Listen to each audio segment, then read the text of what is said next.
Hello Hachil and welcome to a lesson on calculating the area.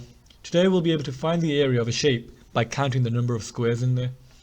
The real life links of this can be anywhere where there's shape and space used.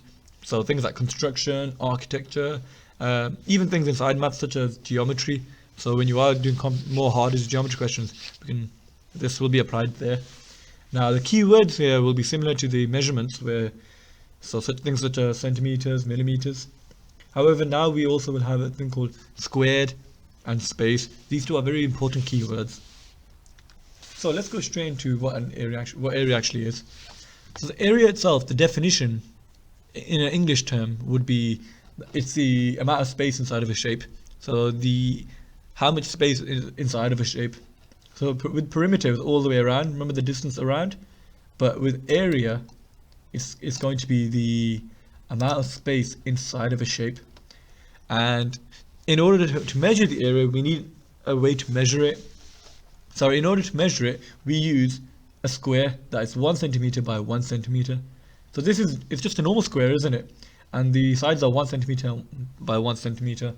Now, how many of these 1 centimeter by 1 centimeter squares will fit into this bigger shape? That is what will help us find the area of this following this following rectangle. So this 1 centimeter by 1 centimeter square, how many of these are in here? There's 1, 2, 3, 4, 5, 6, 7, 8, 9, 10. Therefore, we can say that the area of this rectangle over here is 10 centimeters squared. Now that's the reason why we have the squared over here as opposed to just 10 centimeters, because obviously we're checking how many squares can fit into this. So let's have a look at an example then. I'm going to begin this example myself, and then I want you to continue it off for me. So looking at this first square over here, once again, let's have a look. There are 1, 2, 3, 4. Okay, there's 4 squares in there, so we can say it's 4 centimeters squared. Looking at this second shape, there's 1, 2, 3, 4, 5, 6, 7, 8, 9, 10, 11, 12. So we can say this is 12 centimeters squared. Now I want you to pause the video and have a go at these two. Then once you are ready, you can unpause it because I'll also be doing it. Okay, so then this is 1, 2, 3, 4, 5, 6, 7, 8, 9, 10, 11, 12, 13, 14, 15. So there are 15 smaller squares in here. The smaller 1 centimeter by 1 centimeter squares. So we can say this is 15 centimeters squared. And then finally, this last one is 1, 2, 3, 4, 5, 6, 7 centimeters squared. Now once again, I'm going to go through an example over here for you, and then I want you to have a go as well. So with these two, with one of them, it'll be quite tricky, and I want you to have a go first, and then I'll also be going through it as well.